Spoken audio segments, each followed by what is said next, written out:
All right, welcome back, everyone. We're back live at the 2022 WPBA Predator Canada Women's Open. We're at the Cambridge Hotel and Conference Center in the beautiful Red Deer, Alberta, Canada. And we've got a great match here for you guys. If you're new to these Predator events, these ladies will be playing a best of 3 sets, races to 4, winner breaks 10 ball. If it's tied after 2 sets, we're going to see the spot shot shootout. And I'm going to try to get some graphics up for that because I guarantee we're going to see it. And I'm going to want to have the graphics up when it happens. So we have Elise from Paris, France. And we have Sara from Braga, Portugal. First game underway. These ladies did jump on this one a little bit early, so I didn't make it in time for our little intro video. But I did make it in time for the break. And we are live on Facebook and YouTube if you'd like to follow along with the chat. If you have any questions, concerns, if you have any questions about the event, the format, the equipment, I'm here to answer all of that fun stuff. And thank you, Jackie from Taiwan, for tuning in, as well as everybody else out there. If you can all do me a big favor, click that share button. Some fantastic matches we're going to have today. This field is stacked full of the best pro women in the world. And we also have on the arena table, looks like a barn burner. If you guys would like to follow along with that, it is on World Billiard TV on YouTube.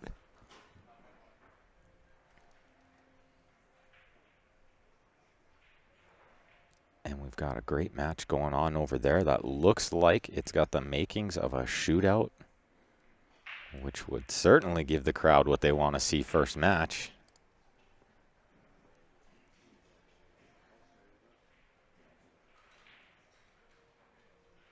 And so I'll just try to have to keep an eye on who's shooting, as I don't know both these ladies.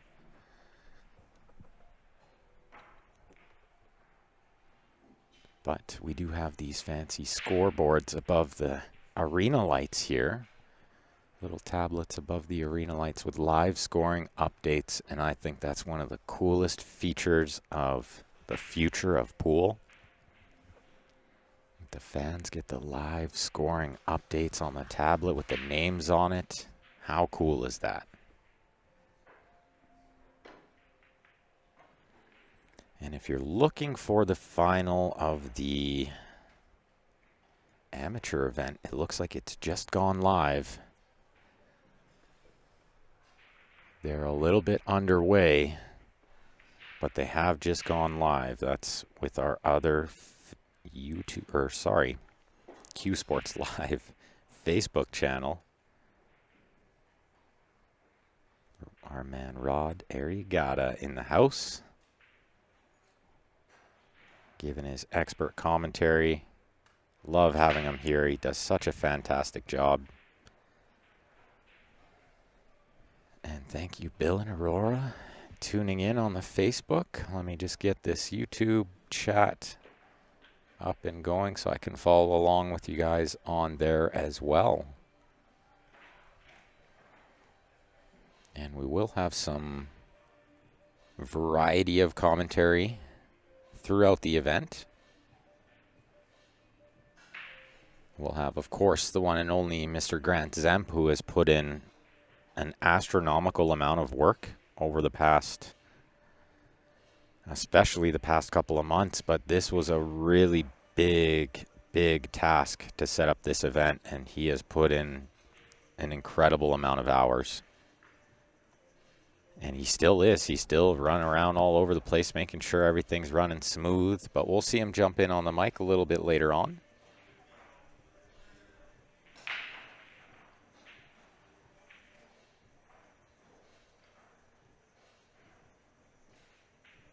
And we'll also apparently have the young junior pro, the Roadrunner, Savannah Easton, will be joining us on the mic at some point during the event.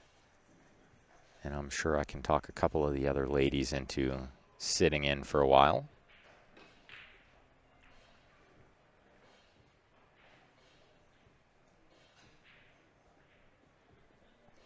And we have the likes of Kelly and Allison Fisher, Brittany Bryant, just to name a few. This field is stacked. It's anybody's for the taking. As we saw in the previous match, Bean Hung looks like she's going to be really, really tough to beat. So I will definitely be following the rest of her tournament very closely. So let's see what we have available here. I believe the 6 does pass the 10 into the lower right, but the angle on it will be crucial to get to the 7 next without having to do anything crazy with the cue ball. So you saw her go over and just check where she wants to be on the 6.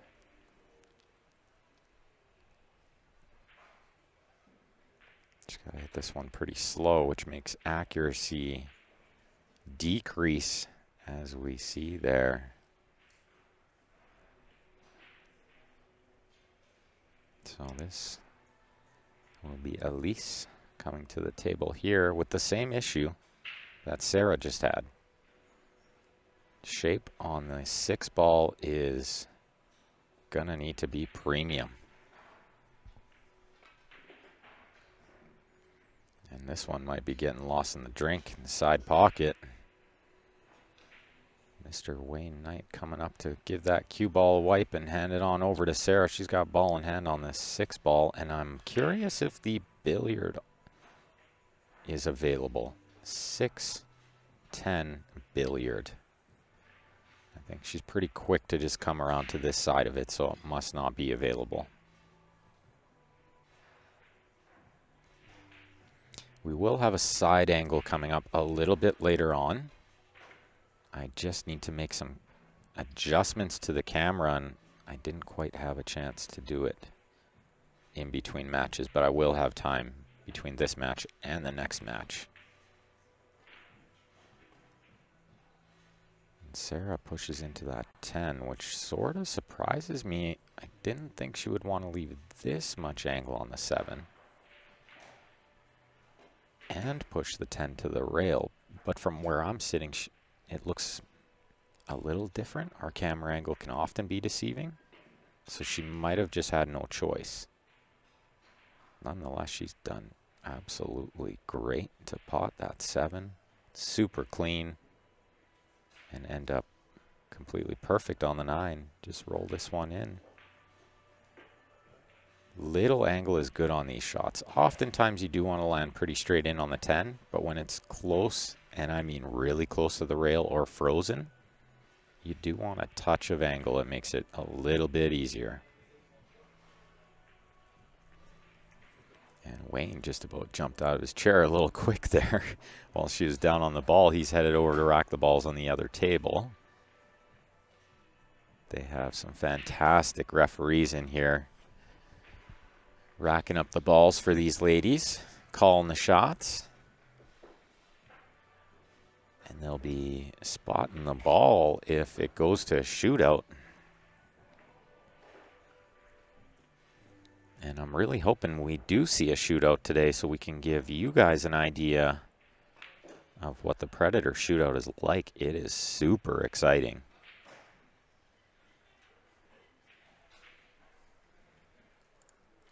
And so I'll just flash up one of our posters here quick while we're waiting for the balls to be racked up. I will slowly add more to the graphics and whatnot as the week progresses. And of course, as always, everyone out there, you let me know how you like it. So we're going to see the first player moving on over to the side rail for the break. So let's watch the one ball go towards the left side pocket. That's usually the ball you're trying to make when you break from the side. Oh, and it catches both horns. So now she needs kind of a random one to go, and she didn't get it. If you're new to rotation games such as 9-ball and 10-ball, you do have an option after the break of playing what they call a push-out. So, such as this scenario, if you can't see the opening ball, you can play a push-out where you can push the cue ball anywhere you like it. You can pocket a ball, and it will be your opponent's option if they want to take on the shot or make you shoot again. So as you see here, she's put the cue ball in a position where she hasn't left her opponent a makeable shot with position. So she's forcing her opponent to try to play a tricky little safety. And that's often what you want to do in the push-out situations. Howdy, Joe Elliott. Long time no see. Friend on the Facebook there. Joe Hansen, thanks for tuning in. And SB on the YouTube wants to know where this is at. This is in Red Deer, Alberta, Canada. This is the first year of the 2022 Canada Open. And we have the CSI Western Canadian Championships going on alongside. They're playing on the 7-foot tables, which have been unveiled for the first time ever at this event. So if you're interested to see what those play like, you can head on over to our other stream once this match is done. Of course, all our streams are archived on the Facebook and the YouTube, so you can go back and watch at any time. So if you're curious how those 7-foot Predator tables play, go check that out. You can watch the stream and get an idea. I played a handful of games yesterday, and they play so great. And they weren't kidding when they said it was quiet. By far the quietest table in the world. By far.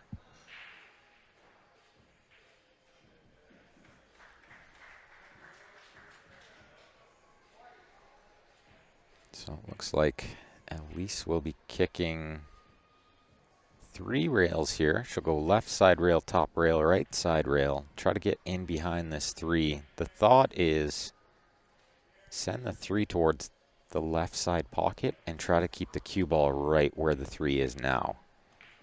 And you do have quite the wall of balls around there, around the purple 4. So the 4 can be a blocker, but the 9, 8, 5 can also come into play here. So if she can make a clean hit, there's a lot of good things that can happen here.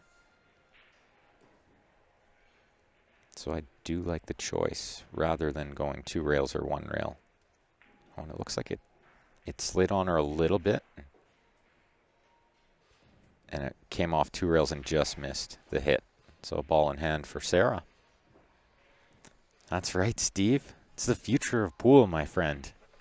Steve Daggle on the Facebook says 3 streams going. It's the future of pool. We're going to cover as much as we can, of course. So we have 2 Q Sports live streams going, and we have a barn burner of a match going on the World Billiard TV YouTube channel. They're in a shootout.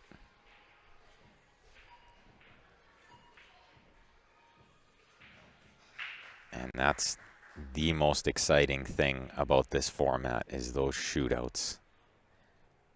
So I don't mind what Sara attempted to do there, which was possibly get it to a 3-foul situation. If you can make your opponent foul 3 times consecutively, you win the rack.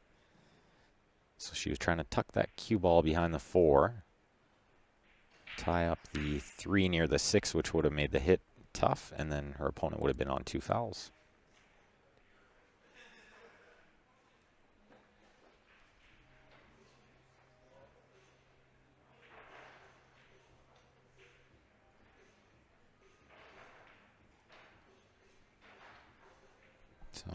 up the little one rail hit here.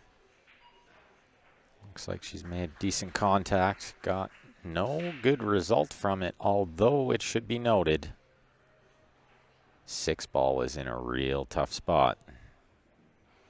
And the 4-5 is no walk in the park either, so we'll see if she possibly even chooses a safety here.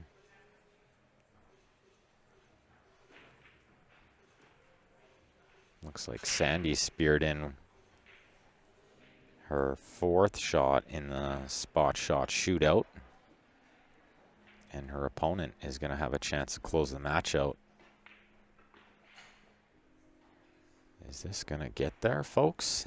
It is certainly not. That ball came up quite a bit short of where she wanted it. Edward wants to know, do you have to qualify to be in the tournament? The amateur event, you did have to have weeks in a BCA league.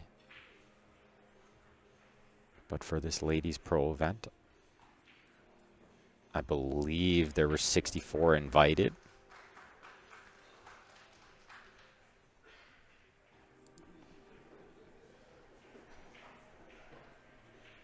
And they ended up with 41, I believe, 41.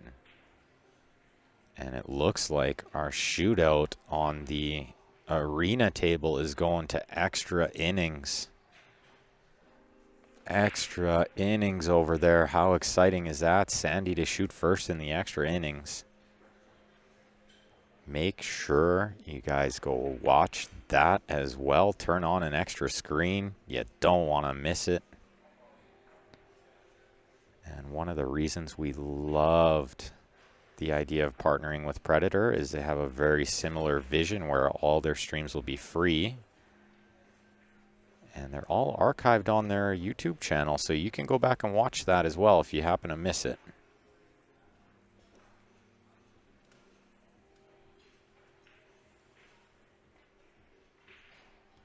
And it looks like Sandy's missed the first sudden death spot shot, so her opponent's going to have another chance to close this one out. Meanwhile, over here, we still have a little trouble with the 5 and the 6. We have Elise trying to figure out a good plan of attack here. And I'm not 100% sure what it is. I think she's in very tough there. Oh, and Sandy's opponent has missed her second chance at closing out the match. Kibaroglu. The pressure is building over there. First match shootout on the arena table. I'm nervous just thinking about it. I can't imagine. I'm going to have to imagine soon we're going to make an announcement about a big tournament I got invited to. We'll make that announcement at some point during the week, I believe. Steven wants to know, is Mary Tam playing in the tournament? I will take a look here. We do have a list of players on the ProBilliardSeries.com website as well as the bracket, if you would like to follow along there. It looks like Mary Tam is not here. And Sandy has missed another spot shot. Okay. Neither one of them's in a rush to try to make this 4, but Elise is going to have no chance, or no choice now, I should say. No choice but to play this 4-ball in and try to get this cue ball possibly around the 5, but this is a very tough spot, especially on a slick cloth. Very tough to judge how this is going to bounce. I do think she needs to play rail first. I don't think you can risk just trying to draw this one. If you could get the cue ball near the 10, you'd have a shot on the 5. And I kind of enjoy what she just did there. Maybe staying underneath the 5 is not a bad play. And just play the safety next using the 8. Oh, she's trying to come around off the right side rail. That might not be worst case scenario. I think she can just chip the left side of the 5 with running spin and send that cue ball 2 rails underneath the 7-6. And it looks like we have a conclusion to the Sandy match. Kibaroglu takes advantage of her third opportunity to close that one out. Great match from both players there. What an opening round for the crowd. What an opening round. Shootout. So much excitement. I'm absolutely in love with the shootout. I think it's so exciting. It's such a treat for the fans. And as a player, I quite enjoy the idea of my fate being in my own hands. It doesn't matter how good they break. It doesn't matter how good they jump, kick safe. I just have to make the shots. If I make my shots, I'll win. So she tried to get that cue ball to duck up underneath the 10, sort of delicate, or she may have even been trying to slide behind the 9 there. She crashed into the 10 and left the shot, but as mentioned previously, the 6 ball is in a very precarious spot near the brown 7 there. So I'm not sure what is available after she pots this 5. She may be trying to find a spot to get the cue ball where she can sort of chip off of the 6 and get the cue ball into a safe spot while leaving the 6 tied up near the 7. And howdy, Patrick Neal in the Facebook chat. Thanks for tuning in, and everyone else tuning in. Appreciate you all. If you can do me a favor, click that share button for us. It is greatly appreciated. And if you're tuning in on the YouTube, give a little love to that thumbs up button. Now, at first glance there, it looked like the 5 might float up and give a 5-10 combination, but it's certainly given a 5-10 billiard. She's going to send the cue ball onto the 10 and try to make the 10, because there's no use in making the 5 here unless you feel like you have a lock-up safety coming up next on the 6. So she's going to take a little flyer at the 10 here off the right side of the 5. Oh, and she came fairly close considering. But with the 6 where it was, that was a free chance, as long as she didn't leave the 10 near the bottom left corner where the 5 is now, which she didn't. Neither one of them in a rush to make this 5 ball. And I don't blame them. I wouldn't be trying to make this 5 ball either. Try to keep it safe until you have a great opportunity to develop the 6 or get some shape on the 6 where you feel you have a really good safe. So 1 rail kick here. Try to send the 5 up near the top right, and the cue ball could slide up under the 7 here. Tough to get enough spin to create the angle off the bottom rail in order to get that cue ball over there. But again, somewhat of a free shot, as long as she didn't send the 5 into the 6-7 and break it out, which she almost did. Chipping off the left side here, sending the cue ball up under the 10. Or under the 8. How'd she hit it, folks? What a shot. Fantastic shot there from Sara. Up 1-0 in this race to 4 set number 1. These ladies will play a best of 3 sets. If they tie 1 set each, we'll have a spot shot shootout. If you didn't catch it, they just had one in the opening round on the Predator Arena table, World Billiard TV on YouTube. You can go back and watch that. They had an epic shootout, opening round shootout. Doesn't get more exciting than that. I'm certain the crowd really loved it. I know I did, and I'm hidden over here in the corner. But I could hear the clapping. I could hear the excitement. So she earned herself a ball in hand with that really nice little safety. From ball in hand, she attempts to develop the 6, which she has, although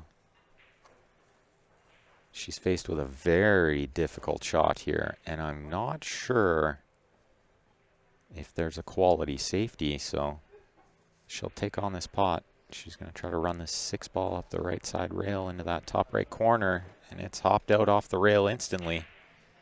And that's often what you see happen with that shot, because as players, we're very used to seeing the object ball hit the horn coming across the side pocket. So in our brain, we do tend to want to keep the ball out off the rail, and oftentimes we just overcut it. And we're telling ourselves that's better than hitting the horn. So it's a very common way to see that ball missed, and it'll start to float more away from the rail if you overcut that ball. Oh, this is going to be very tough to get this cue ball all the way back to the 8. And she may be slightly hampered by the 10 ball here, but it looks like she can cue right between the 8-10 pretty cleanly. So she could be okay to try to draw this one back, and I think that's what she has to do. This Predator cloth is very grippy. So if you stroke this one smooth, you can get this cue ball zinging back pretty quick. If she has a touch of angle, she can try to go forward with topspin. She just has to watch she doesn't hit it too hard. It'll force follow, and we'll see it sort of take a weird bounce off that rail. And it almost did. It almost caught that force follow, and it just slowed it down. She seems to shoot very straight, so I wouldn't be surprised if she cut this ball in. And I think it's worth going for, just with the way the tables are brand new. So the pockets may play just a little more favorable on shots like these if you can run them in off the rail. She's played a very smart shot, attempting to lag the object ball, as I like to refer to it as. I like to refer to that shot as lagging the ball, the object ball. But she's left a lot of distance and slightly awkward cueing for Sara here. Well, she'll take this shot on, attempting to cut this ball into the lower right.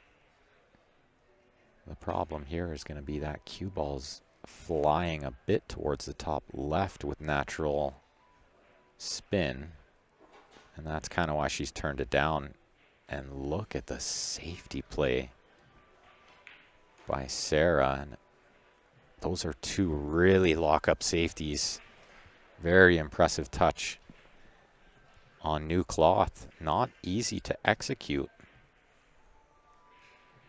It seems she's got the speed dialed in. So I think she's looking at 2 rails, but that side pocket is pretty big off the second rail here, I think. And now she's gone to look at a 3 rail path. But the 10 ball must be close to in the way here. I think just 1 rail is the way. And just off the top rail, and fairly firm to get the cue ball to straighten out a bit towards the 8 ball. And the line I like to try to find there is like a scratch line. If you can sort of pretend the 8's not there and find that line where the cue ball's scratching. Look at this shot though. Unbelievable hit. 0 reward. She found a good line there to come off 4 rails. I didn't contemplate the 4th rail just because it does push the 8 over near the lower left. But there's plenty of ways that could have worked out really well for her. And I like the way she attacked it. And I'm sure Sara will notice that as well. And that could be a factor in why that ball was missed. I sort of tend to doubt it, as it's pretty early in the match, and Sara was probably not thinking thoughts like that yet. But when you make great hits like that and you make good decisions, it can do weird things to your opponent. They can sometimes start thinking maybe they can't play a good enough safety. Or that you're just very focused and you've come to play and you're not going to mess around. And I kind of like that. I do love the game inside the game. So if you heard me talking about this on the last stream, I was referring to how the balls tend to not stay over the pocket as much. And we got a small example of it there, although she did hit that one a little thick. But when they're rattled, they tend to come away from the hole.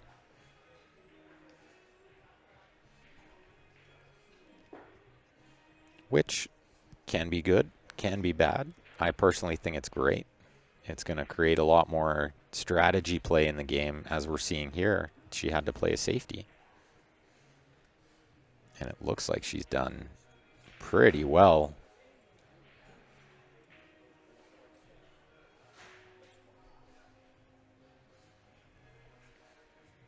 Yeah, creating a good line on the 8 to take away the bank side.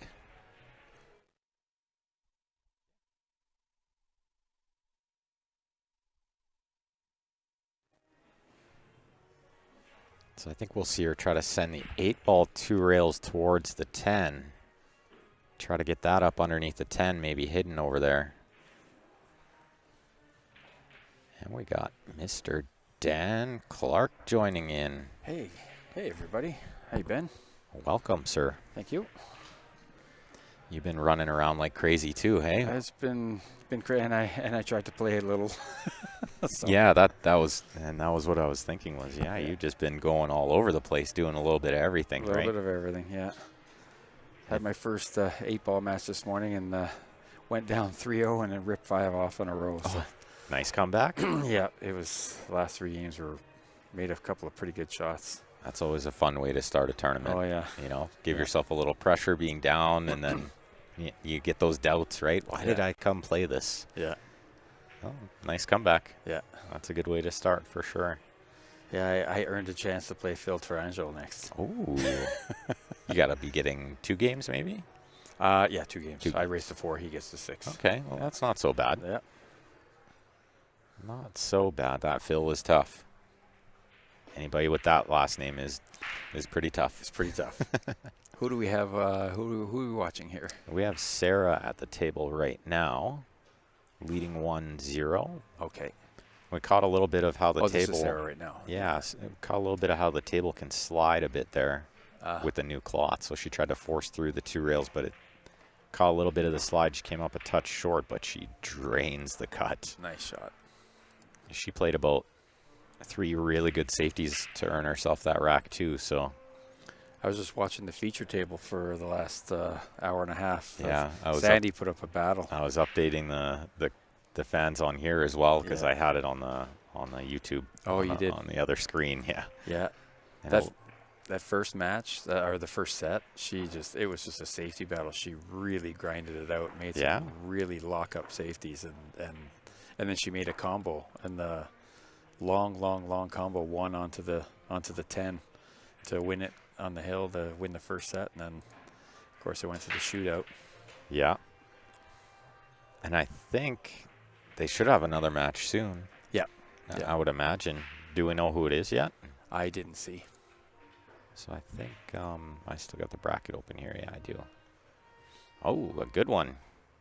Kelly Fisher, world number 1, playing Mary Avina. Ooh. And they're scheduled for 2, but of course the last match went a little long, so that may not start for about another 5 minutes. I would think they would start that around 2:30. So make sure you check that out as well, everyone. World Billiard TV on YouTube. And if you want to go back and watch the Sandy Badger match, then you can see the guy with the really bright green shirt in the background. Well, that was me. That's the guy. If y'all didn't know, Dan did a lot of work getting this event set up as well, so we're very grateful, and I know all the players are as well. The feedback's been amazing. Oh, that's awesome. Yeah. And I'm sure these ladies are living the dream right now. Yeah. Yeah, these are such nice tables. And the lights, I'm baffled by the lights still. I so love the setup over the feature table. Those super cool. How they frame in the extra lights. Yeah. Yeah. So nice. Now that makes it super cool for the player. Yeah. It's just a little more exciting.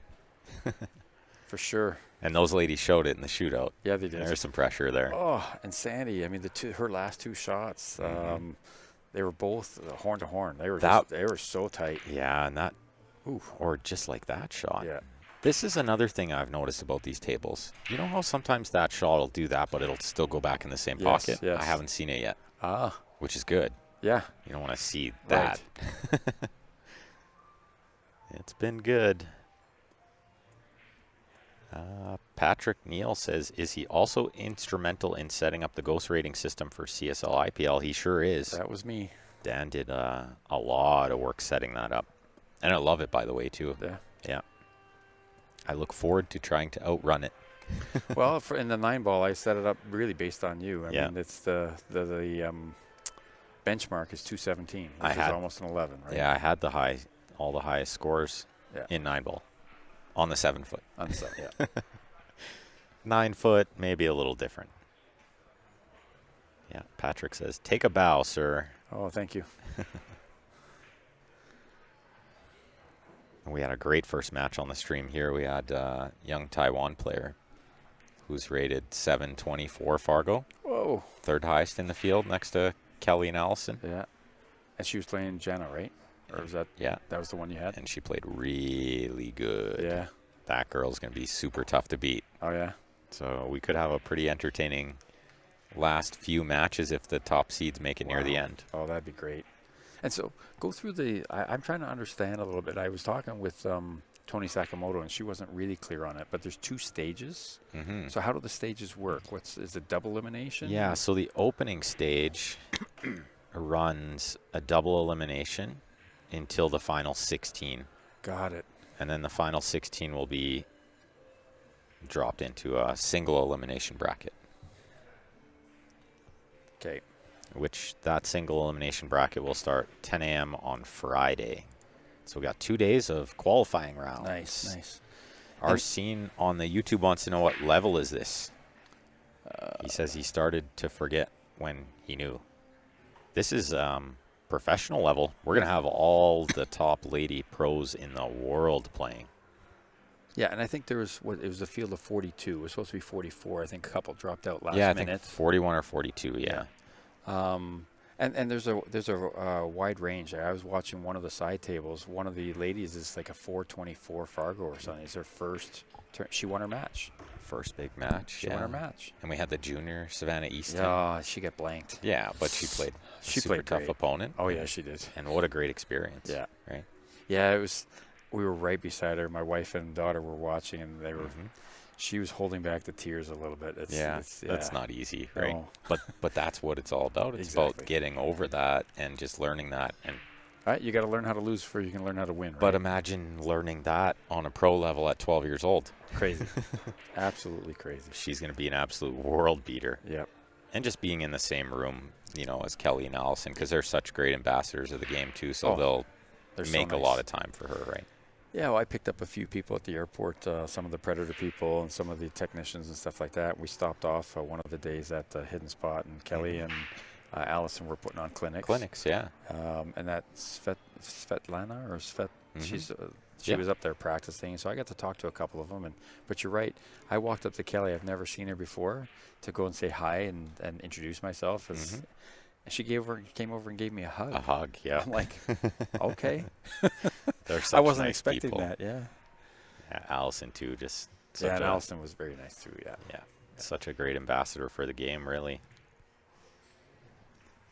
The lady who blanked Savannah gets a real treat in the next round, says Patrick. I think she plays Kelly or Allison. I can't remember. Let's take a look. Yeah, she plays Allison. Yeah. which will also be on the arena table, and that's coming up at 5 o'clock, so in 2.5 hours. I'll be playing my second match. I'll be playing Phil at that time. Is that what time your match is? 4:30? Yeah. Okay, cool. So you should be able to I'll stick around watch here all of this for yeah. sure.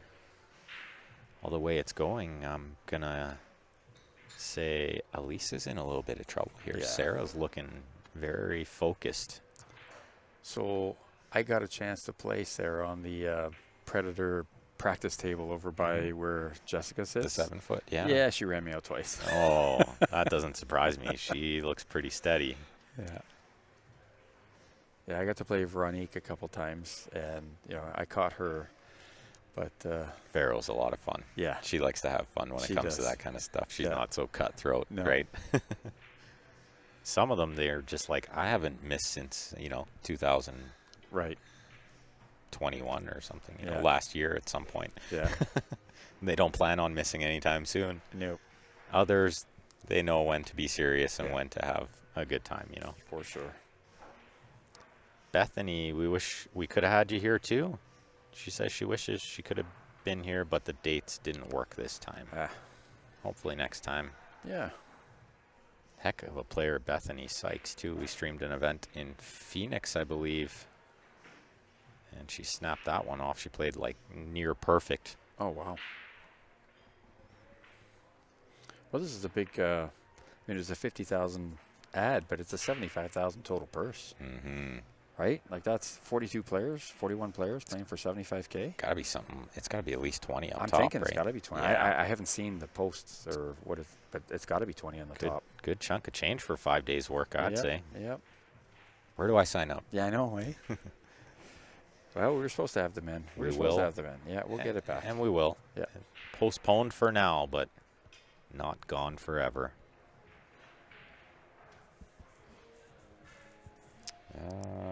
Another question in the YouTube wanting to know if a certain match is finished. They do have live scoring. So if you go to probilliardseries.com and click on the Predator Canada Women's Open, you'll find the bracket there. You can open it up, and they keep the scores updated constantly so we can follow along, which I find super cool. Yeah. So the only match that I see had a score there was Joanne Ashton was up 1-0 on Tony. Yeah, that is a barn burner of a match. Yeah, well, those are right? they're locals. They know each other well. Yeah, looks like that's the only one. Oh, we do have another match. Yeah, and that was the question. Oh, the Okuda match, 3-0. Yeah. Okuda leading Pamela Mullen. Over on table 9, a little ways from us. We're on table 2, so they're on the other side of the arena, near the door, I suppose. Oh, she drew too much. And I think we're going to see a lot of that. I'm sure you've noticed on the 7 I foot, have. the cloth's very grippy. Yeah. Yeah, so it's pretty easy to think you're just drawing a little bit and you draw a lot, which can be nice when you need it. Yeah. You need to draw a full table. It's not really an issue. No, that's right. Let's see how she jumps. So she's using her shooter. Well, we didn't get to work on the side view because these ladies started pretty early, but I think that's the Predator jump cue. That's not going to hurt. That's not going to hurt. Yeah, you see how easy that cue got over that ball? Yeah. That Predator air is unbelievable. The rush air, I believe, is what cue she had there. You think she can squirt this off the 10? I don't know. I think it maybe just cuts in clean, too, but yeah, I don't know if the in-off goes, especially on slick cloth, because it kind of wants to, like, follow through it more, push it more. But she might just have enough room to cut this in. Rub off the 10, shoot the 9 the side next. That is a great shot. That's not as easy as she made it look, that's for sure, right?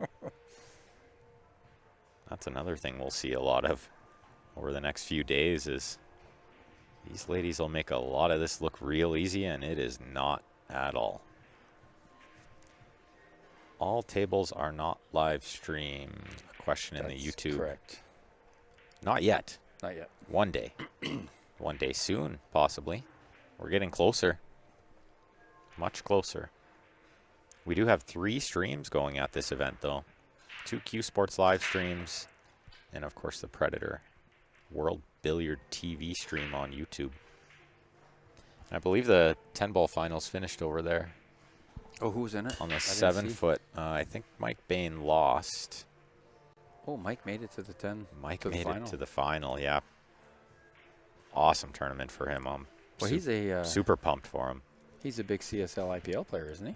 He did play quite a few times, and his game has come a long way, and I hope it has a little something to do with that at least.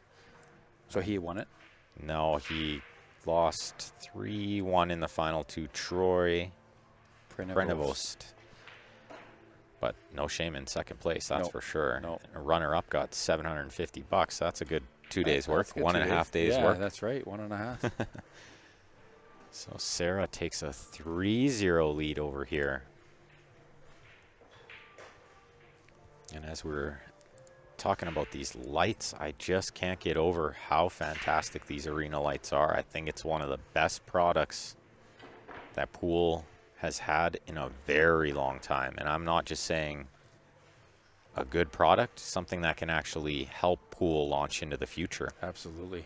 Because it's taking us out of the dark, dingy, yellow tinted lights, right? Well, and I've told you this before, but for the viewers out there listening, it's you know, I'm 54 this year, and one of the things, I've always had supervision, you know, the 15, 20, whatever, supervision. But as I get older, it's not the sight that's so bad, it's when I get into the dark. Yeah. So I play in some league games in a pool hall, and they've got 3 of those yellow crappy lights over the table. I miss shots I never miss because I can't see the spot. Yeah, I can't see the edge properly, especially if it's near a rail or something. Yeah. I play in a good pool room like Hidden Spot or Leather Pocket, and they've got at least the overhead lights right now, I call them the sunshine lights. Yeah. You know, those make a difference. But these are just outstanding. Yeah, and it really makes the table look nice too. Yeah. You know, it just brightens up the whole place. So and one other thing I really liked about it was they sit higher. Yes. So I think in a pool room it's a big sell because now you don't have these. She just hung that bowl. You don't have these low hanging lights kind of blocking the vision of like maybe there's TV screens, big screens. It just kind of. And follow throughs with cues hitting light stands and all that kind of dinging things. And they sit up higher. Yeah, they're.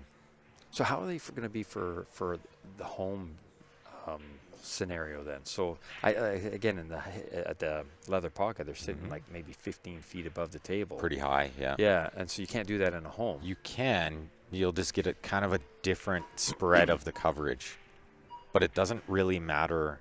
It doesn't. Okay. It's still gonna cover it, from what I've learned. Right, because I've got a drop ceiling in my house, and so I've got one of those, whatever you call them, the flat lights. Yeah, the panel ones. Yeah, the panel lights. Yeah. And so it does a pretty good job, but I'm thinking I'm going to grab one of these and throw it over my table. But I'm just wondering if it has to be closer or higher, or like I don't have a lot of drop room because I already have a drop ceiling. No, I'm fairly certain they fit pretty much everywhere. Okay. You know, so nice. Well, and they're for sale too, aren't they? They are definitely for sale. You can get your hands on one through us if anybody out there would like to inquire. You can send us an email, qsportslive@gmail.com, or you can send us a message right here on Facebook. Patrick Neal says, Ben, you can't play in the WPBA yet? No. No. Yet being the key word for some reason. Yeah, Steve says he's getting a set for his Rasan table, just needs to convince his wife. Yeah, Dan's getting an arena light too. Same reason. Just need to convince the wife first. Exactly. I think it's a good investment also because of the open middle. Yep. So you can do whatever you want with a camera up there. And also, as you can see by the picture on our screen, it's perfect. Yeah. And that's mostly due to that light, not the quality of the camera. When they're pre-wired for cameras and things like that, right? The technology in them? That's right. Yeah. Yeah. And they have lots more coming out with the technology involved in the light, which I love the little scoreboard. Yes. I love the tablet with the score, and that's such a great thing for the game too, because now everyone in the room can just see and not like the beads on the light. Exactly. You know, it's so much easier to just see, oh, it's 3-0. I don't have to count the beads, right? Elevating here, jumping over this 3. 2 off the 10. Oh, almost. Pretty close. Yeah. Good effort there. I'm sure she was playing it in off the 10. It was a bigger pocket that way. Much easier shot than trying to cut it in with where the 10 was. Yeah, and I mean, she's given a shot here, but you know, up 3-0, you can take that chance, right? I think. I think. Not always. Yeah, these races to 4, and I'm sure we're going to see it at some point during the event where somebody's up 3-0 and loses the set. Right. Yeah, it's just this race to 4 with the best of 3. It's like the most exciting format you could possibly create. Yeah. The shootout is amazing. Well, and it's funny because I've spoken to a couple of the ladies. That Vero, of course, she loves it. She was like, "Yeah, I'm so into this." And I talked to a couple others. Some of the players, you know, it's like hockey players. They don't want to lose in a shootout. They want to play overtime. Yeah. You know, so some of the top-ranked players don't want to leave it to. I'm not going to call it chance. There's still a lot of skill, but small amount of chance. Yeah, there's a little bit of chance still that you can get knocked out, right? Oh, Patrick Neal likes the gray cloth. I don't know how I feel about that gray cloth yet. I think the blue pop's nice. Yeah. Well, they've done studies on just that. On the light refraction? Well, I think it was mostly about what the background light. What background light was best for multiple colors? And they went with sky blue, and it seems pretty obvious why, right? Yeah. But I never knew that until this week. Oh. Yeah, Gino told me. Oh, really? Yeah. Oh, nice. Somebody asked, why blue? Why did they go from green to blue? That's why. I put the Predator cloth on my Valley table at home. Yeah. And it pops. Oh, it's so great. I don't think, like when we go to Valleys and play on green, I'm not a big fan. No. I much prefer the blue. Well, and I think, again, that when I talk about the dark, you know, the not being able to see the edge of the ball, sometimes now it's, you know, my age. But that's it, too, on the green cloth. When you're playing some of those bar tables, like, you just don't get it. You don't get that contrast. Here you do. Yeah. Yeah, I can't imagine playing on gray. I'm not really sure how to feel about that yet. I'm going to have to spend some time on it to really know, too, you know. Yeah. Patrick says, but an orange 5 ball would cure most of the problems. That's right. We got a nice orange 5 ball here on these matches, thank goodness, because I would get that wrong all the time. Yeah. Oh, she didn't make it better. I think she was trying to move that 10 out from behind that 8. She just put it right beside it. Yeah, I'm not even sure she was trying to rub it, but I think she's going to be okay. Only just. She could nudge it again, too, if she needed to. Yeah. She was trying to. She might have tried to, and it looked like she was trying to just punch into it a little. And with the 5 near the hole, she could take a chance at it. Yeah. Free shot, as they call it. And I think this is going to be the key to this rack is the 6 to the 7, because I don't think the 7 to the 8 is that bad. Right. Being that the 9 is over the hole. Yeah. So even if you got a little funny on the 8, you just kind of have to pot it. Oh, good check spin there. This is the key shot. Yep. I don't think she has to draw too far here. I think if you draw too far, you risk leaving the cue ball near the left side rail. So I might just draw back like 4 or 6 inches just to make sure I keep the cue ball off the rail. Right. Yes, Patrick Neal. 2 3 feet, foul 3 rule feet. is in effect. Yeah, I'm telling you, we're going to see a ton of that. A ton. She might even hit the 9 here. She shouldn't. If she go forward, though. If she goes forward, she might clip it. And I think she has to go forward. I don't think you can risk elevating it and punching this out because you can't really get it that far out. Yeah, exactly. But going forward, you have to overcut this, which is bringing the 9 into play for sure. But she might have a play where it rubs in off the 9. Oh, she went under the 9. Oh, that was almost worst case scenario. Wow, this is a hard shot now. I like that she called the ref on herself there. Good show of a good sport there by calling the ref on herself. No controversy allowed. Exactly. Steve's got a good question. What's the temperature like in that room? I'm there for Friday teams. Jeans too hot? Yeah. I'll let Dan answer that one for you. I've been, again, playing. I played the Scotch yesterday. Oh, I'm scratched. It got a little sweaty in here. I heard somebody say, I didn't verify, but that the air conditioning was out. They've got some fans going. They said they turned it on. Oh, did they turn it on AC today? last night. Oh, last night, okay. But I don't know. It still feels pretty warm in here. Still feels pretty warm, yeah. So hopefully by Friday, for Steve's sake, it's a little cooler in here. But no open-toed shoes.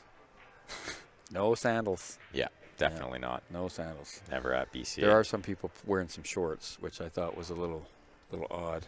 Yeah, you're allowed. BCA handbook says you're allowed, like, golf shorts kind of thing. Yeah, just no like cargo or like. I think it even said you're allowed jean shorts, denim shorts, which I thought was weird.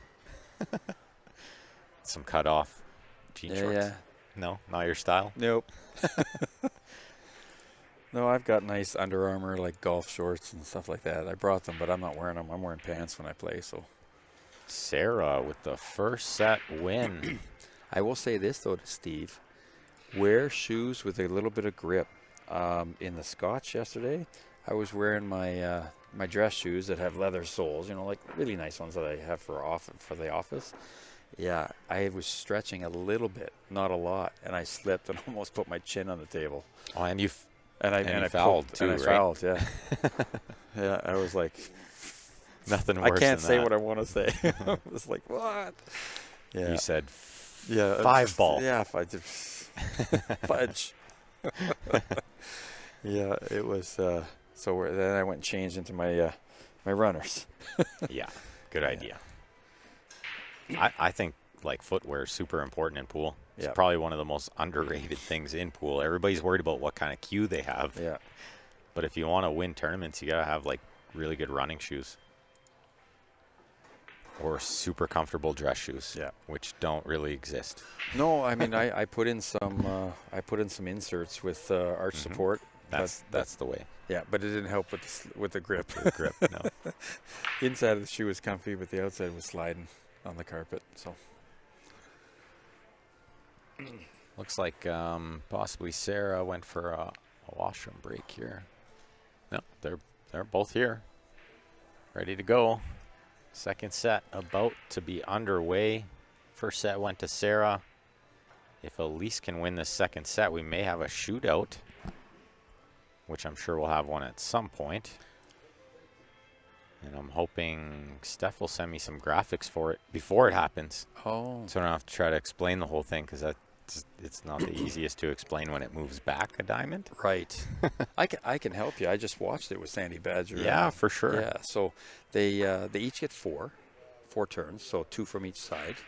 And if it's whoever wins at that point in time wins. But if it's tied, then it goes to sudden death. And when it goes to sudden death, so in the first 4, they're shooting from the head string if they want. Mm-hmm. They put the 10 ball just, I guess, where it would normally sit in the rack. Where it would be racked, yeah. Just below the spot. Yeah, so it's a good shot. It's a good shot to make. But then when you get into the sudden death, you can't go past the first diamond. You're not at the head string of the second diamond. You're at the first diamond. They move it back.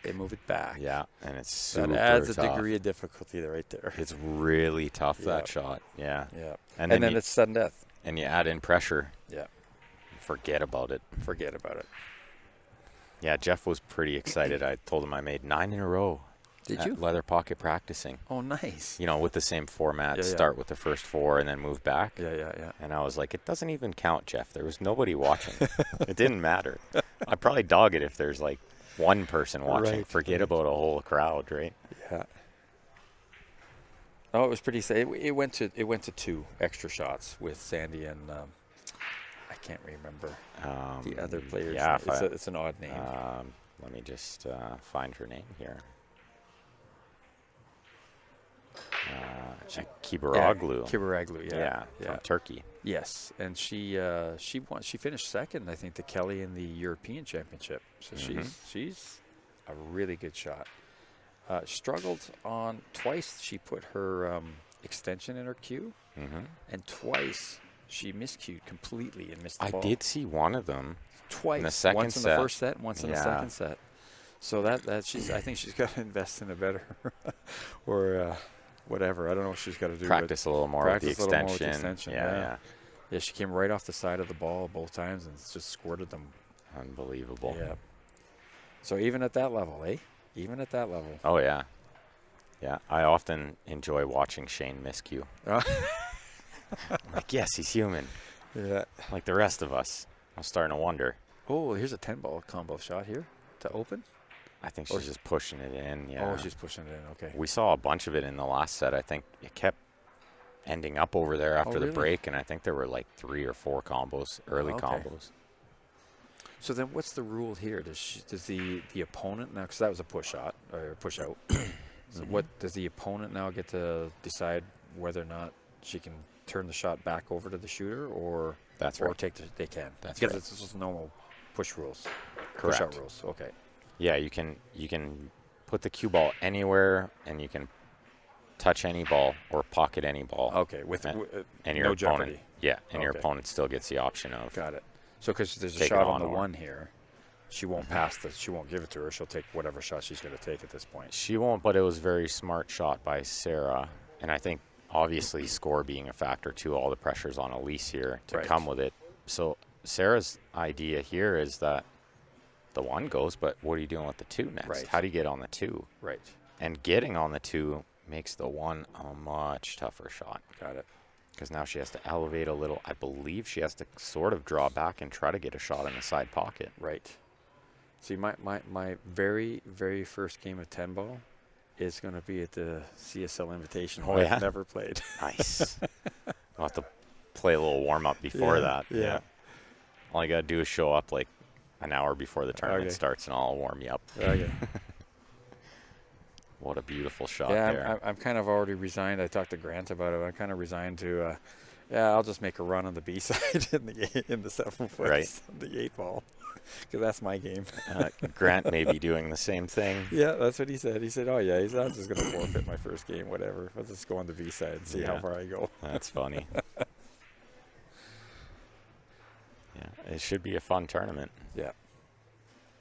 A week from today.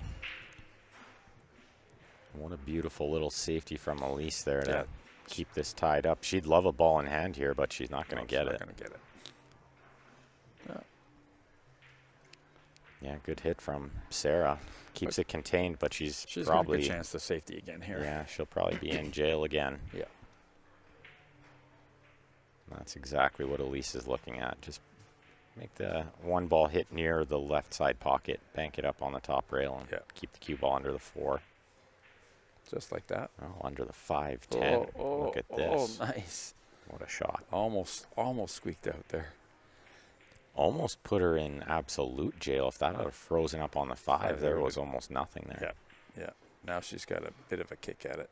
Yeah, I think the side pocket is almost in the way, but she can spin this one. It's a little left-siding. Yeah. Buck in the Facebook chat. What's going on, pal?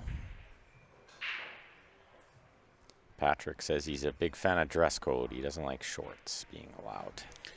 I think, Patrick, you don't play enough where you're from. He's from Texas. How could he not like wearing shorts while he plays pool? It's too hot for jeans there. What do you wear while you're playing pool, Patrick? If not shorts. First time I went to Vegas, I thought, you got to play pool in shorts. Yeah, right. Depends where you are. They turn up the AC in those places, though. Holy. It can get certainly really cold sometimes, yeah. Yeah, nothing like Vegas summers. One rail kick. This is going to slide a lot, so she's got to hit it hard. She hit it good. Yeah, very good hit. And, squeezed out. Almost got some reward there. Let's see if Sara will take the shot on. She's got a pretty easy safe as well if she wants it. She take it to the corner or she take it to the side? I think she plays the combo. She just has Combo, to that's watch where the one ball ends up. You want to hit the two absolutely right in the nose. Yeah. Oh, she did. She did. She plays very straight from what we've seen so far. Her cue action is great. Super straight. No, that's the 5. The 3 up there? Yeah, so the 3's up near the green 6 there. See a little bit of traffic. She's cueing. Yeah, she's got to around. Dodge some balls for sure. There you go. That's a nice shot. Yeah, and she's well controlled. I think she's left a good angle. Maybe just enough angle. She'd love to have a little more, I think. Yeah, draw it back to the same spot here for the 4. Oh, go forward. Yeah, I would love to go forward, kind of like she's thinking, but she might have to draw back if she's too straight in.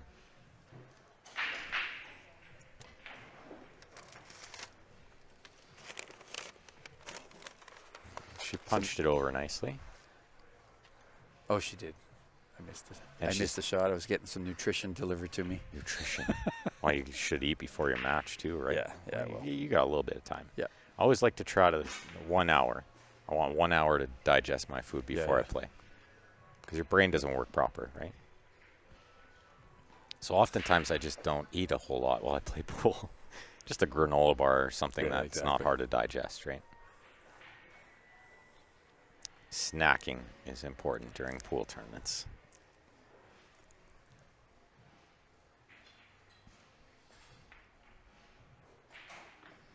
Well, thank you, Regis, for tuning in, as always, sir. And everyone else out there, we appreciate you all. Make sure you're clicking that share button lots for us. We don't charge for the streams. So all we ask is that you show some support by sharing it and clicking the thumbs up on the YouTube, as well as like, follow, and subscribe. Have we made it past 50,000 on Facebook, or are we still close? We got to be super close. I would have to think after this event, we'll be up over the 50K mark. Well, a great shot there from Sara. Really nice control again. She's got to float this to get up to the 8 there for the side pocket. Yeah, it's super natural. Yeah. That seems to be the way she's been playing the angles so far, which shows I think she's put in some time getting ready for this event. I think so. Perfect. Well, I'm thinking you probably don't come all the way from Paris if you don't play pretty good. Yeah. It's a bit of a long trip. And is she going to nick this 9 on catching the 8, or is she going to get by it? Yeah, I don't like going into it. Yeah. I think she's got to just draw beside it. Right. You know what might be the scare here is how much the draw is grabbing. You could just draw this right in the top left. Absolutely. Oh, she played for the rub. That might have been a worry there, but yeah. But that's what I was, that's what I was looking at. It's hard to tell sometimes, when you're just even on the screen like this. From our angle, yeah. It's always easier when you're down on the ball. You can see exactly, and we will try to get this side angle working. Got bumped, and I didn't have time to do it between matches. These ladies wanted to start early this match. Okay. So I just got fired up and going, right? Gonna cut this, or is she gonna bank it? I thought she might contemplate a bank with a two-way cue ball. Right. Bring it. Oh, my what a shot. With shape. Look at the control of the cue ball there. That is so good, that shot. The shot was really hard just to pot the ball, but her cue ball was perfect. Yep. Wow. She's really dialed in the speed of this table, too. This could be another player that's going to be very tough to beat. Yeah. Oh, Elise. Yeah, I saw it. I drove her in with her boyfriend. He's a pro, Alex Montpellier. Montpellier, yeah. Yeah, he's watching. I saw him out there. Yeah, he played in the Ghost League as well, one session. Okay. Yeah, he played in the open 9-foot division. Really good player. Good shot. Yeah. Oh, yeah, really good. Yeah, well, they're a couple. I drove them in at 2:30 or 3 in the morning one day. Oh, yeah? Yeah, they got that red eye. Nice. The red eye. Yep. Ooh. They got me a apple fritter there. I'll share it with you if you want. Ooh. I'm praying I get time for lunch between this match and the next one. Yeah. Let's go run away and eat something quick. Yeah, I'm not going to eat on the mic. I know the rules. Oh, yeah. I'm just opening. You just turn it down whenever. Yeah, you know the rules by now, I know right? the rules, yeah. I don't chomp, make chomp. the rules, by the way. Chomp, chomp, chomp. I think everybody wants to hear that. No. Yeah. The classic one is the opening of the can of pop. Oh, is it pop or is it beer? It's often pop, if it's Grant. Oh, yeah. Oh, little 8-ball and Beautiful 4. break. Yeah, what a great break. Yeah, she got good speed behind that cue ball there. Hit it super square. I think she's been trying to cut this one ball on the side on the break, but she hit that one really square and got a lot of movement. That's what you're looking for. One ball kind of tracked a little near the side, but it was never threatening it. So again, does she try to bank this with a two-way, or does she just chop this Sliver it in, yeah. She probably chops it in, judging by the last shot. Oh, no. What do I know? Absolutely nothing. Or so I claim. I don't think she got this 9-ball to cover, right? No, it doesn't look like it. It's got to be pretty close. I think she can come in from behind it and kick it too. Yeah, absolutely. Yeah. Yeah, just on the miss the left side of the two rails in behind. That's what she's looking at. Does that give the 5-ball a half a chance? Probably not. Yeah, I think they're off. It probably hits it pretty full. Yeah. Okay, so she's called the 1 in the side. Oh, she called it in the side. She called the 1 in the side. Oh, so maybe she's going to get under it. Yeah, I think getting under it, and she's trying to get separation there. If she can get the cue ball to stay near where the 1 is and get the 1 headed near that right side pocket, she could get safe. There it is. Wow, good try. Good control. Yep. That's not selling it out by any means. She's left a really tough shot here for Sara. Although, I will say, when you're Sara and you won the first set and now you're up 1-0, this shot is way easier. Way easier.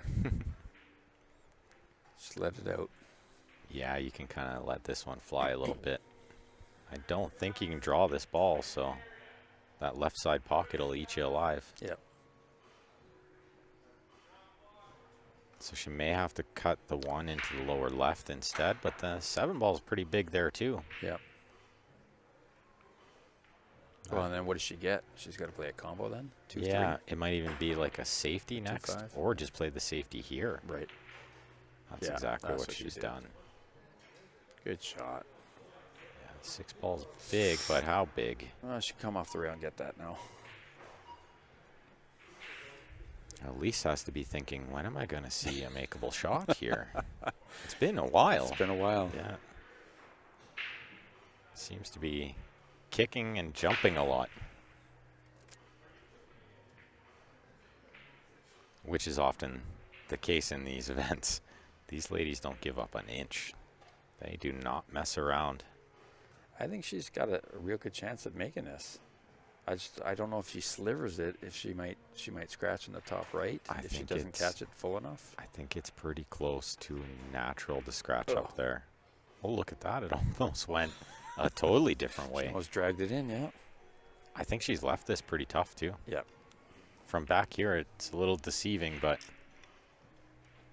I think just judging by the way Sara went kind of close to look at it, it must be laying a little tricky. It doesn't look frozen, but it's tight. Oh, geez. Is she shooting good or what? She's seeing the edge really well for sure. Must be the lights. I wouldn't doubt that it is. I wouldn't doubt it is.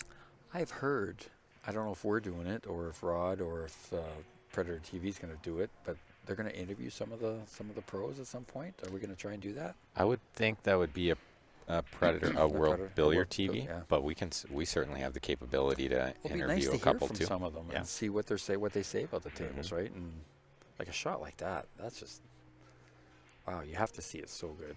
Absolutely. Well, maybe that's something we can get Grant on too. You know, because that's right up his alley. Right. Yeah. We'll just hold the camera. Exactly. Wow. The white ball jumped a little when she made that shot. Yeah, just that elevated stroke. It was super tough to get the precise amount of spin without that hopping. So she came up a little short of the mark, but she's going to have a pretty routine safety here, I think. She can chip the 3 below the 9 and put the cue ball below the 5, or she can go the opposite way. Or she just, I was going to say, she could just drill it in the bank. Yeah, I didn't even see it was that straight. Oftentimes I don't miss the bank. I'm looking for it. Yeah, yeah. What do I have to do to not play safety here, you know? Great effort. And she can afford to do those kind of things. Yeah. Just with the way this match is going, obviously, Elise is fighting an uphill battle, so Sara's going to let her keep fighting it. Yep. Hello, Diane from Casper, Wyoming. Welcome. Oh, she drilled it. Goodbye. I will say Elise has had the worst rolls in this match, too. And Pool's very much like that, the way the ball rolls. And she stroked a few balls like that one. Well, she stroked very really good nice. Yeah, that was really good. Just got the worst of it. And sometimes you can only hit it so good. Right. You can't control everything. So you got to just let it fly somewhere over there and hope that you're not behind the 9. And she just got super unlucky, in my opinion.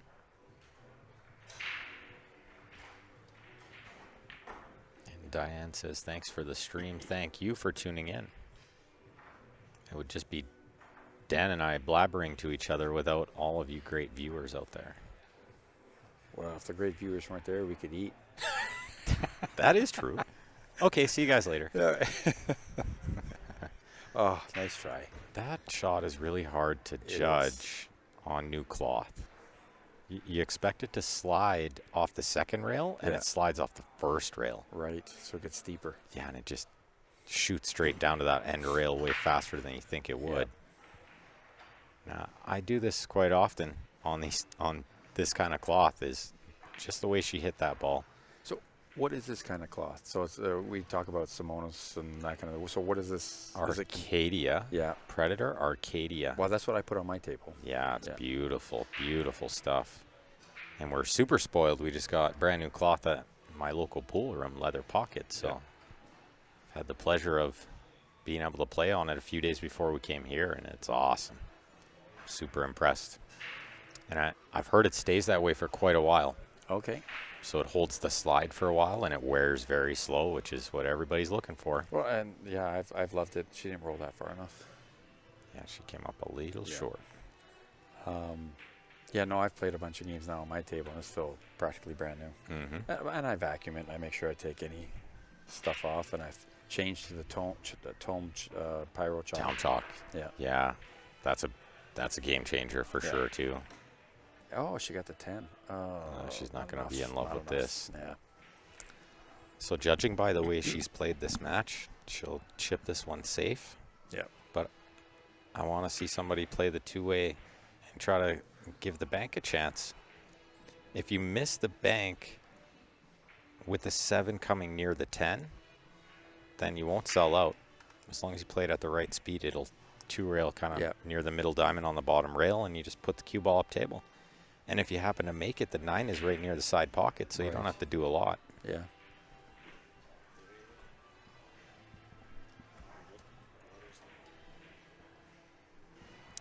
So did she call it, or did she just look at where she wanted the cue ball off the second rail to get this one safe? Yeah, purely cue ball there off the second rail. No, she gave a shot. It's a hard shot, though. I mean, it's maximum green there, or blue. Yeah, and I don't think she's got to do too much with the cue ball, but she does have to avoid the right side pocket. Yeah. Absolutely. I think the slide, the way the table slides, will help her avoid the top left. I don't think you can even spin it enough to get it in there. Right. Without maybe playing draw. Right. Which she wouldn't elevate here. So it's just a matter of, will she want to play this with sort of heavy left to come around the 9? Or play it with a touch of right spin to straighten it out. Right. Come up and maybe down. Go for the side, or... Yep. Oh, bounce. This is going to work out just fine. Yep. You see the little tap of the cue on the table there was a little thank you table for not totally burying the 9 when it could have been buried. That 9 could have been frozen to the rail. That's right. There we go. She's going to get on the board. Oh, Patrick had a great idea, too. Said perhaps we could interview some of the juniors who are entered in the WPBA tourney. We're going to do even one better than that. We're going to have Savannah Easton sit in and do some commentary for a match. You are, eh? Yeah, Nice. Grant already asked her, so. Nice. That will be a real treat, and I just marked that score wrong. Elise on the board in this set. Nice. She's from Vegas, right? Las Vegas? Oh, let's Savannah, I believe. see. Savannah, yeah, I believe she does live in Vegas. Indeed. 528 Fargo. That's not bad. She'd give me a run. That's not bad. At 12 years old, that's pretty good Fargo, I'd say. And of course, guys, we have the arena table going as well.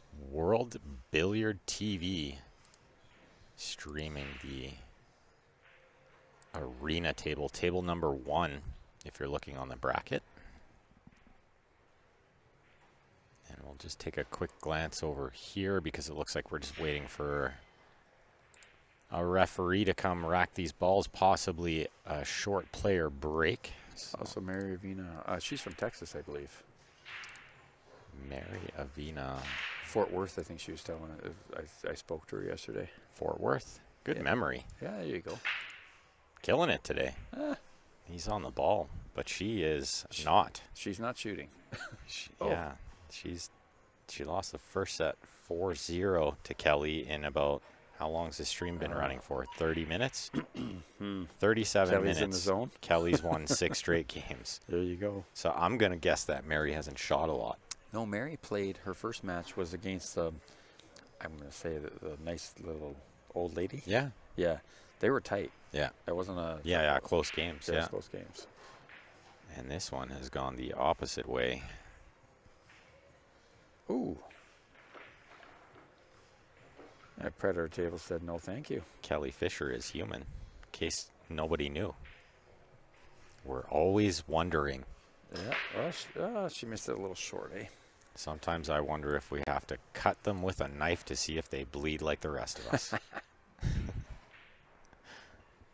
Well, Yeah. again, when you're up 6-0 or 4-0 and 2-0, you can afford to take those. That's Try right. and drill it in.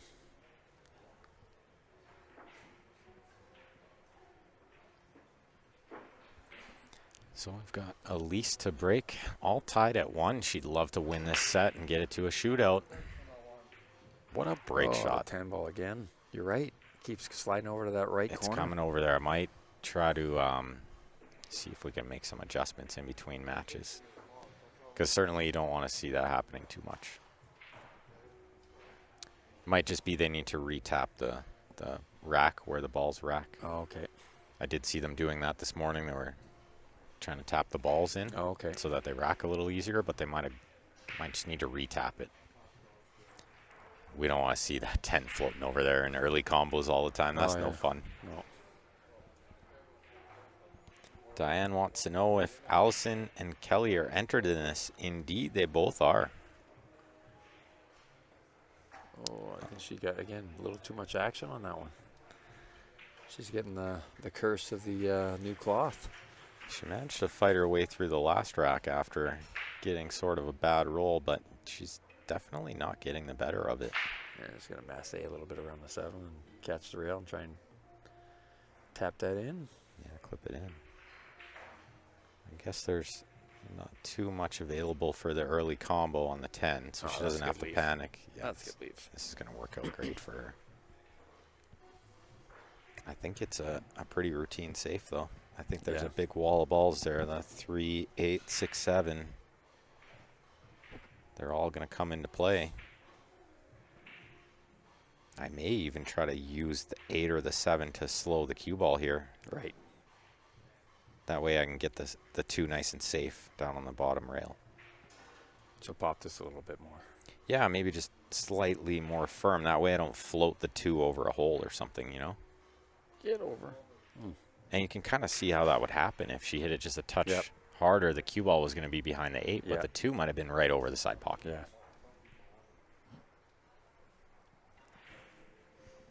That's lots of practice playing, like Edwin and guys like that that just murder you when you put the ball near the hole. They always find a way to make it.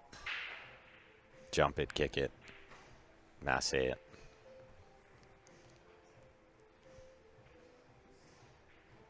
Will she try to cut this ball down the rail, or was she looking at playing this one safe somehow? Little bottom right, bring it back underneath those. Yeah, it looks like she's aiming pretty low, so. Oh, she went for the combo. And she took a flyer at the 10. It was kind of a two-way shot. You see where she pointed her cue there. She wanted that cue ball behind the 8-7. She must have called it too. That was just too close. It's one thing I find in 10 ball is you never really call safety. You always just call something. Right. Because if you happen to fluke it and you can see a shot, you want to be shooting. Yeah.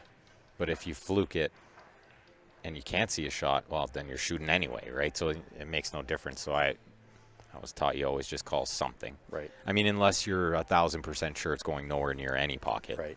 Then you obviously don't need to say safety. Yeah.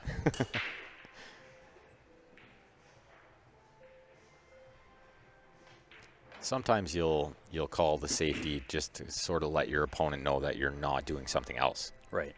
So that they don't interrupt you and say, "Hey, wait, are you calling something?" Yeah. Well, I know in the first match on the Predator TV between Sandy and that other lady. At the first break, the referee went over and asked them to call their shots better. Yeah.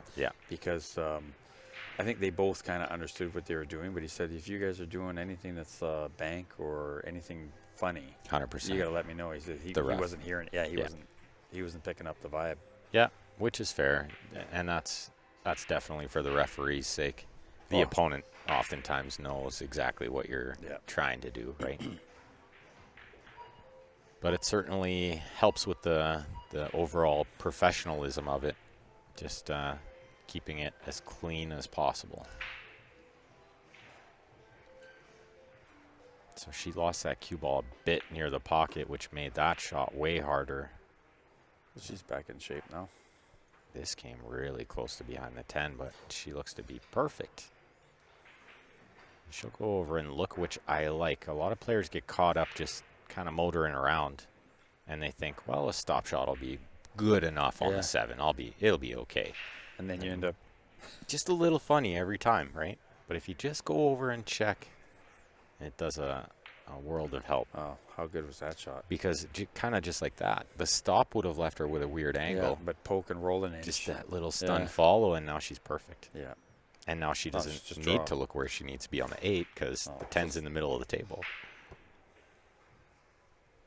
Yeah, she might stop it there and take it up to this bottom corner. I think she'll draw it and play it in the left side. Oh, you think? Yeah, just to try to keep it to a closer hole. Yeah. Well, and she's kind of freewheeling here too, a little bit. Yeah. Well, that was pretty perfect though. Very nice finish. 8 degree off, straight in. Yeah, she's definitely got the speed under control. And she leads 2-1 in the second set.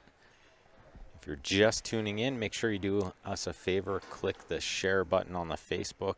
Click the thumbs up and the subscribe button on the YouTube channel. And we will be live with some 8-ball matches on our other Q Sports Live channel. And World Billiard TV is live on YouTube. You can check it out. Although you may have to go back and watch this last match. It looks like Kelly just put a beating on totally Mary. Put a beating on Avina. She won 4-0. 4-0 to open her campaign. What a start. She says, "I'm here. Look out." She's always so tough to beat. Yep. And as I was mentioning, we have some 8-ball matches going on, the 7-foot tables. This was the unveiling of the Predator 7-foot league tables, and they play awesome. What do you think about the tables? I think they're playing really good, really good. There's, I mean, they're new, right? Who knew? And people are going to have varying comments. I was actually reading on Facebook this morning. There's a couple people loving it. A couple people thinking that there's, they're new and they're different. Can you hear me? Oh, you gotta, get it closer. Yeah. There we go. Sorry. No problem. Yeah, no, I'm loving them because I like. My style of play is again, I'm the 7-foot bar box kind of a guy, 8-ball, and it's I'm more of a strategist. I'm more of a tactician. I like spins, soft shots. Yeah, it's not a run and gun thing. I'm not a run and gun kind of a player. Yeah. And so when you got a table that will it's lively, it'll react to your spins and stuff like that. I mean, you got to be on. You've got to be on for sure. But overall, it's a little like fast greens in golf. I way prefer fast greens than shaggy greens, right? So that's how these tables are playing. They're playing really nice that way. Yeah, I thought they played fantastic. I got to hit some yesterday. Well, yeah, I watched I was super impressed. Oh, you got the world record. Yeah, but we're not telling anyone. We're not telling anybody what it is. They'll try to beat it. No, we're not going to tell anybody. But Ben's got the world record in straight pool on the 7-foot 14 Predators. 14-1 record on the 7-foot Predator. Yeah, because nobody else has tried to do it. Nobody. So we saw Sara switch her break there, which surprised me a little. Ooh. Because she was making balls, but she just wasn't getting on the opening shot. Yeah. So she moved to the middle, but then she came up dry. Yep. And Elise came up not too good on that safe.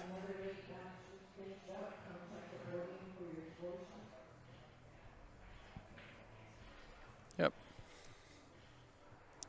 So do you play the 110 combo here? Try to end it early? I think she might. Wow, yeah. Why not? You're up 2-1. Well, you might be able to. Set in hand. You might even be able to find a two-way cue ball here, sort of behind the 9, if you can draw it all the way back where her hand is and back out, and play it rail first. Yep. Oh. And you see, she just caught the ball first. Yep, she did. If she caught the rail first, that was in all day. But look where the 1 ended up. Yep. Fantastic.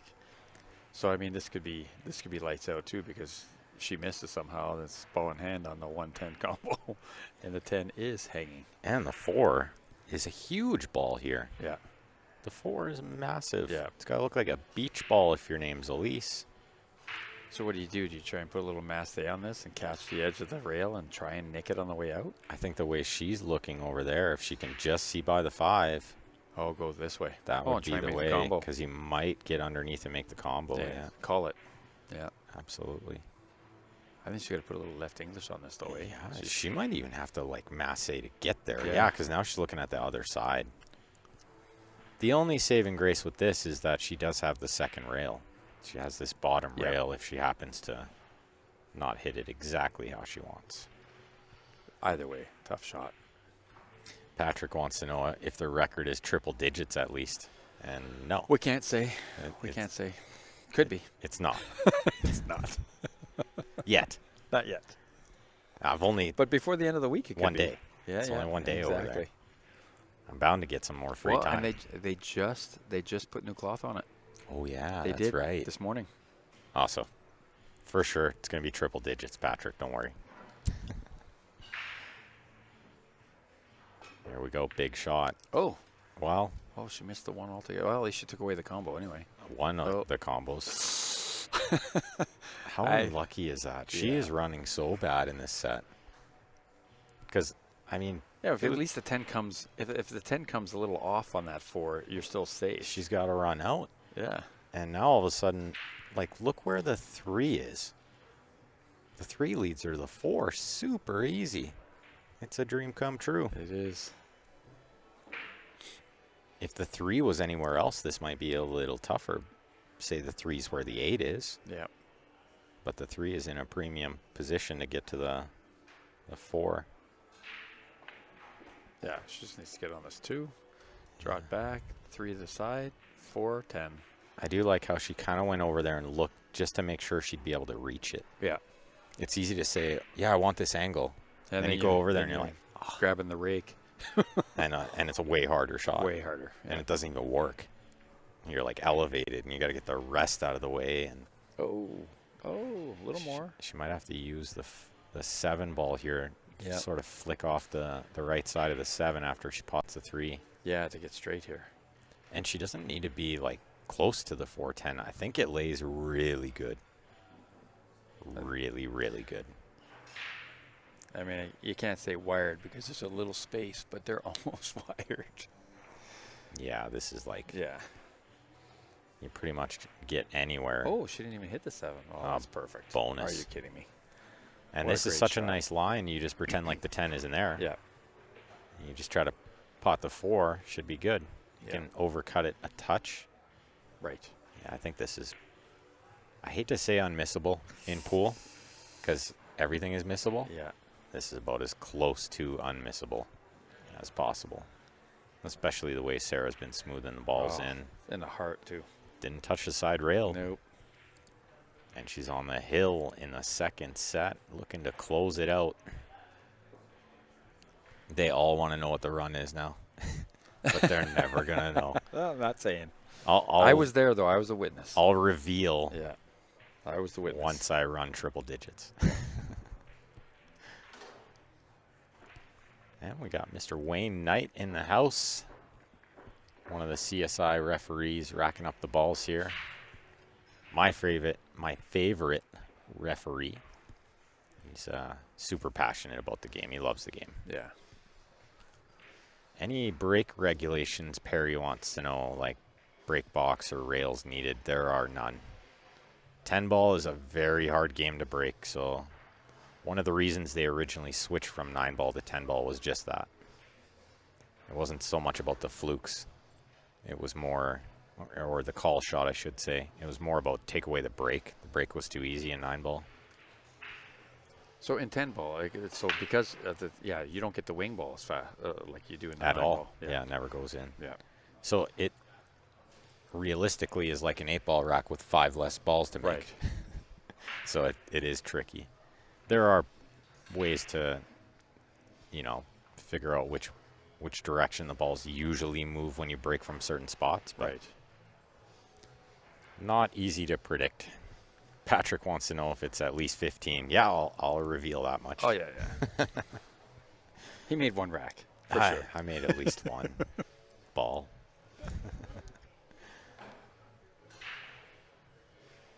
So, what does she have here? It looks like a decent path to go 2 rails around the 3, kind of between the 3-4 Yeah.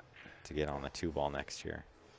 There we go. And she's hit it perfect. Yep. She's stroking the ball really well. I don't feel like she's made a lot of mistakes. No. It's just been some unfortunate rolls here and there, and maybe 1 or 2 small errors, but Yeah. nothing glaring. No. She hasn't been missing straight in balls or, missing 10 balls or anything, hanging them over the hole. Nope, not at all. It's been a fair bit of unluck. Well, and there's been quite a bit of safety play. There's not been a lot of runouts here. And very quality safety play Yeah. from Sara. She's put her in jail a handful of times. Just these kind of rubs. Like that, exactly. Yeah. Just like that. She's not getting the best of it. We've all been there. When I'm in this position, I just tell myself, it'll come around. I'll have the luck at the end. Right. And she'll get the bad luck at the end. I'll have the good luck. Well. Right? You can have the good luck in the middle and the beginning. Oh, stay there, stay there. No, I just want it at the end. Just, again, that one. She just rolled it, 3 inches too far. Yeah, just a little. Like, It's such a game of millimeters for all our. 9 foot? No, it was a 7 foot. It was a 7 foot Ben was playing on. I think that's what Patrick's asking, right? Oh, Diane was asking what size table they're playing. Oh, they're playing, on. yes, 9 Yeah, foot. these are 9 foots. I know the camera view can sometimes be deceiving. Oh, there's the first mistake we've seen from Sara. Yeah, that's the first glaring mistake for sure. This was something I talked about earlier, how when you rattle a ball, it doesn't often stay right over the hole. That one came out a little bit away from the hole, but it's not going to be a problem for Elise here. She should be able to pot this and just avoid the 9 ball to get on the purple 4 into the right side pocket. And look at this. It's like everything that could go wrong is just going wrong. And this one is somewhat the slippery cloth and somewhat just that she misjudged it. Yeah. Well, I mean, this one wasn't as unlucky No. as some of the others, but still a little bit. I mean, she can elevate here, and you know, it's not too hard a jump shot, but she's going to lose control of the white ball a little too, right? That's right. She's got the right tool for it. The air rush. Oh, is that what she's? Yeah, watch how easy this gets over the ball. Oh. Isn't that crazy? It gets up and over the ball so quick. Super effortless. I feel like she hit that one a little fast. Yeah, she got up to it a little quick. I mean, she was cutting it back a bit, so she was, you know, always a chance to just squirt it away and miss the ball. Or you kind of get that double hop sometimes too, is in the back of your mind. What if it hops at the wrong time and I miss the edge? We'll see if Sara can it's close it out now. Yeah, I'm always looking for, you know, insurance balls, and the 8 ball is in such a great spot here. Yeah. So you don't really have to do a lot. Also, the 10, the 10, yeah. That's makeable from just about anywhere on the table. Exactly. So assuming the 8's makeable from everywhere, it doesn't really matter where you get on the 9 because the 10's super easy. So all you got to do is make these first 4 balls. Yeah. And one of them you have ball in hand on. The second one you should get exactly where you want to be. So there's not a ton of work to do here. Yeah. Oh, she went that way. Can you believe how much this ball is drawing? Wow, I thought she'd just push it forward and take the 5 back this way. I thought she might too, yeah. Take the 5 into the lower left rather than the lower right. Because now she's got enough angle that she's going to be off on the 6 as well. Yeah, I'm not sure if she can draw this ball and avoid the right side pocket and kind of hold it over there. But rolling it doesn't do her much good either, so just some low inside and try to hold this. She did really well there. That's such a good shot. And now she can just come across this natural and play the 7 into the right side. Yeah. Oh, this is the last hard shot on this table right now. And Diane wants to know, will there be a match on this table after this one? Fantastic question that I can answer for you right away. So let's see. We do have a match. I saw it. It's a good one. Ooh. Brittany Bryant, Canada's top lady, taking on Chanel Lorraine. Well, she's number 2 seed here. 5 o'clock. Mountain time, that is. We're on here in Red Deer. That'll be a good one. Brittany's been tearing it up lately. For her to be the 2nd seed, that's pretty sporty when Allison's in the field. Obviously, Kelly being the number 1.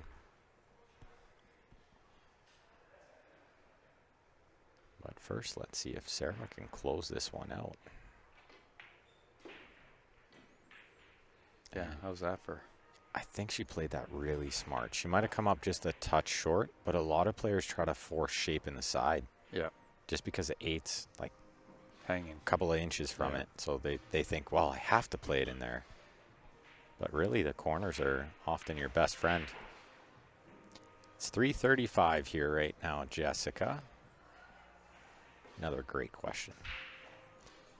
Make sure you guys set an alarm. Hour and 25 minutes from now. That will be Brittany Bryant and Chanel Lorraine doing battle. Just got to stroke this in.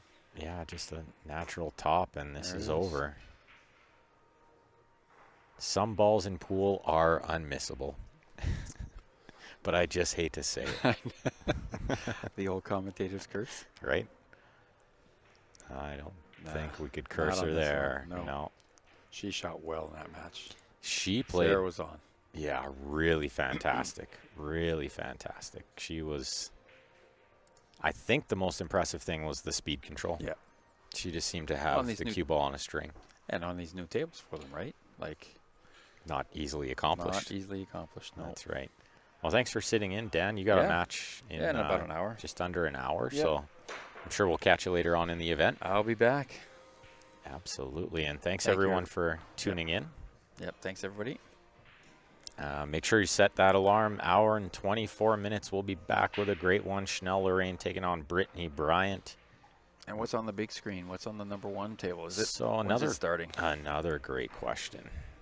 You're on the ball today. You really are, hey? Should just snap off the pool tournament over there. No there problem. we go. That's it. Ooh, Allison Fisher and Chia Chen.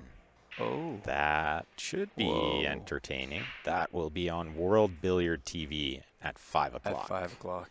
Wow. And a good question from Perry there. So that World Billiard TV will be only on YouTube. Q Sports Live will be on Facebook and YouTube. So once again, thanks everyone for tuning in. Make sure if you haven't already, like and follow our Facebook, subscribe on our YouTube. Quick shout out to some of the sponsors here of the event: BCA Pool League, Arcos 2 from Predator, of course, Kamui, Rums of Puerto Rico. Who else am I missing? Alpha Coins. Probably a few more. We're going to get some graphics made up to make sure we are plugging them all. Yep. And we'll be back very shortly. Stay tuned, everyone. Thanks, everybody.